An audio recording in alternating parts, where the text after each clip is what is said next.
Halo Sobat Pas, selamat siang. Ketemu lagi dengan Wak Pana di Baponti Channel. Pada saat ini kita akan coba sedikit wawancara atau ngobrol-ngobrol bareng nih dengan dua orang wanita yang cantik-cantik. Yang pertama adalah penyidik Eli Utari. Oke, yang kedua ini, ini sih udah nggak asing lagi nih. Mbak Dia dari KPPAD Kuburaya. Oke, terima kasih Mbak Dia, Mbak Eli tadi sudah mampir ke Bapas. Nah, kali ini kita di Bapas Pontianak sudah melaksanakan kegiatan restoratif justice.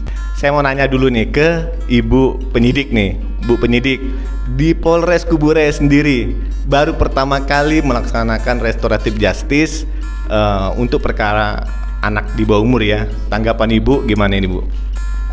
Alhamdulillah berjalan dengan lancar. Memang ini pertama kalinya, Pak.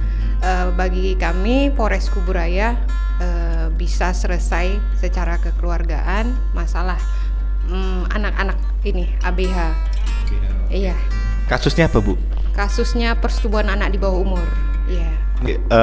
Itu hasilnya apa sih, Bu? Kalau boleh tahu? Biaya pengobatan, kemudian ABH ini mengabdi pada masyarakat di kantor desa itu selama 3 bulan 3 jam setelah pulang sekolah. Oke, berarti itu hasil kesepakatan bersama ya, Bu ya, dari semua pihak ya, Bu ya. Oke, nah Ibu sendiri sebagai penyidik nih, kan sekarang lagi digaungkan nih restoratif justice, terutama di tingkat penyidikan. Mendukung nggak nih restoratif justice nih? Sangat mendukung, Pak. Sangat mendukung ya. Iya, alasannya apa, Ibu nih? Alasannya mengurangi pekerjaan kami. Salah satunya itu yang jujurnya itu mengurangi pekerjaan. Kemudian ya semua bisa selesai secara baik-baik, tidak selalu melalui hukum, tidak selalu anak dimasukkan ke dalam sel gitu. Oke, berarti tujuan utamanya sebenarnya untuk mengurangi overkapasitas lapas rutan ya, Bu ya? Oke, baik. Terima kasih, Bu. Nah, Ibu Dia selaku Ketua KPPAD Kuburaya. Ibu sebagai pengawas pelaksanaan daripada mediasi tadi. Tanggapan Ibu nih, Bu, bagaimana tentang adanya restoratif justice? Ya, yang pasti ya Bapak sangat apresiasi lagi ya, apalagi kita sangat alhamdulillah tadi bekerja sama dengan baik antara pihak Bapas, penyidik, ada KPAD, di situ juga ada dari dinas pemberdayaan perempuan. Jadi kita berkolaborasi. Jadi intinya adalah memang suatu keberhasilan yang luar biasa, sangat apresiasi di bulan Ramadan ini, alhamdulillah berkah. Nah, memang kami tugas fungsinya adalah pengawasan pemantauan, apakah berjalan dengan baik atau tidak dalam proses mediasi tadi, bahasanya seperti itu. RG katanya, kerennya kayak gitu ya Pak ya, singkatannya RG kan gitu ya. Restoratif justice gitu ya. Jadi alhamdulillah berhasil yang sudah disampaikan oleh penyidik Mbak Eli bahwa ada poin-poin yang akan dilakukan oleh pihak keluarga ABH. Alhamdulillah sekali, intinya terima kasih banyak untuk semua pihak yang dalam hal ini hari ini kita mediasi. Terima kasih juga dengan pihak korban, orang tua korban yang alhamdulillah dia sangat bahasa kita legowo ya, sangat terima untuk apapun yang sudah kita berikan pemahaman. Tapi kan nanti tugas Ibu nggak sampai di sini kan, masih ada pengawasannya yang tadi itu ya, melaksanakan kerja sosial di kantor desa. Kan tentu Ibu tetap mengawasi juga kan? Itu pasti akan kami koordinasikan. Nah, setelah pertemuan ini akan saya konfirmasi kepada kepala desa, karena selama ini kita juga berkoordinasi dengan kepala desa, dengan dinas-dinas terkait, nah termasuk khususnya penyidik, bahwa hasil yang kita tetapkan hari ini akan saya sampaikan kepada desa, dan pastinya akan kami koordinasikan, dan pastinya juga pihak Bapas, pihak penyidik juga akan monitor. Nah, saya juga akan monitor kepala desa bahwa ABH ini menjalankan keputusan hari ini dengan baik sehingga selesai 3 bulan ke depan begitu. Tadi saya dengar Ibu penyidik, ayo kita buka puasa bersama katanya. Boleh kita jadwalkan, tim kita yang sukses ini kita perlu jadwalkan ya. Dan PR-nya siapa Pak? PR Bapas atau penyidik yang pasti bukan KPAD. Ya. Kita cari aman teman saja Bapak ya. Pertanyaan ya untuk berdua nih. Nah ini kan selaku ibu-ibu nih pasti punya putra dan putri masih kecil-kecil nih. Nah bagi ibu menanggapi kasus yang sedang kita tangani tadi, asusila atau persetubuhan, menanggapi tentang kasus tadi, ibu penyidik dulu. Dan nikah kan? Siap. Udah. Nikah saya. Walaupun badannya mungkin Masih seperti gadis. gadis ya. Saya insecure. Kalau saya menanggapinya sih ya sebenarnya lebih besar peran orang tua ini untuk menjaga anak-anaknya agar tidak lepas dari pantauan, karena itu memang peran orang tua ini bisa terjadi tindak pidana seperti itu. Peran orang tua begitu besar ya. Sangat besar sekali peran orang tua. Tapi ibu sebagai seorang ibu istilahnya memandang hal ini biasa atau gimana nih? Tidak biasa sih Pak, sebenarnya tidak biasa. Yang penting intinya ibu sebelaku penyidik sekaligus seorang ibu mendukung sekali tentang restoratif justice Bu ya.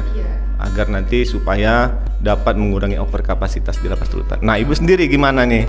Ini pasti dua sesi pemikiran ya. Seorang ibu dengan sekarang kita pekerja secara profesional.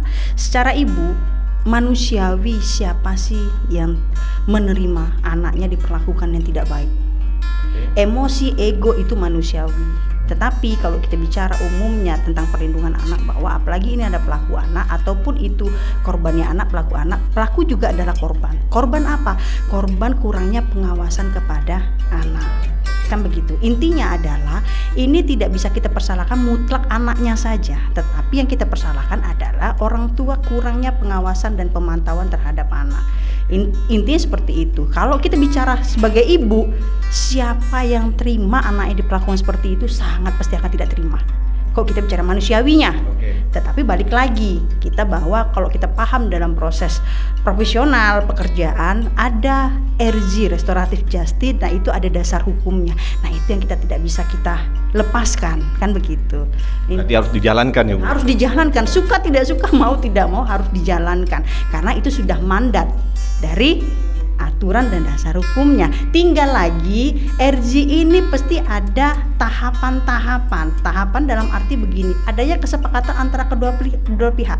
Kalau tidak ada kesepakatan antara kedua pihak juga tidak akan berjalan RJ. Ya, kan begitu ya.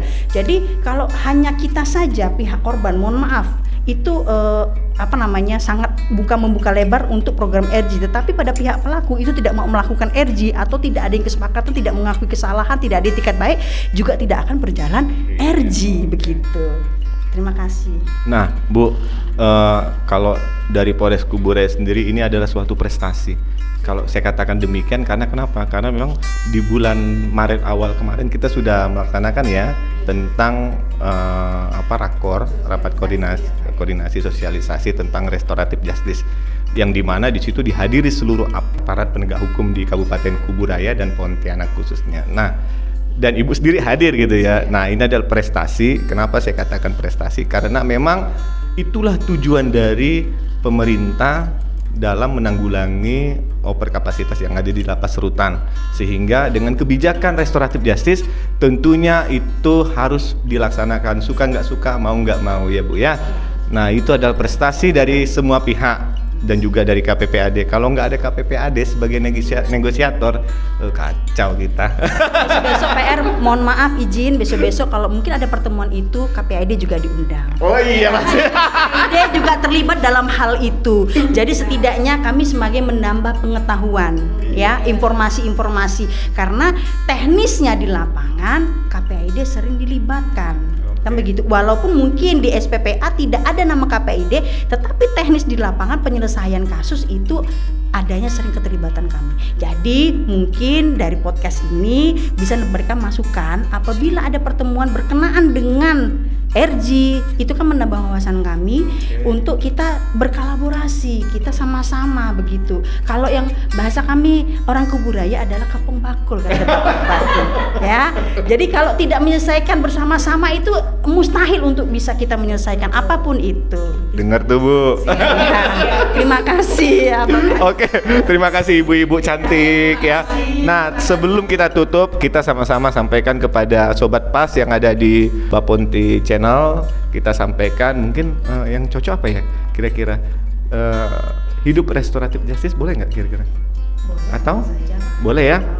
Oke, nanti Atau semangat restoratif justice. Justice. Oke, nanti tangannya gimana? Begini aja ya. Cinta, ini kan cinta. Cinta. Lope-lope.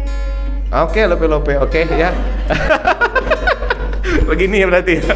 Ini kan cinta. Oke. Kok ini kan cintanya separuh Bapak. Ya.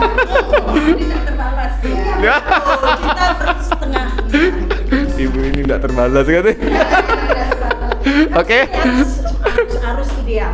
Oke, semangat restoratif justice. Oke, terima kasih ibu-ibu.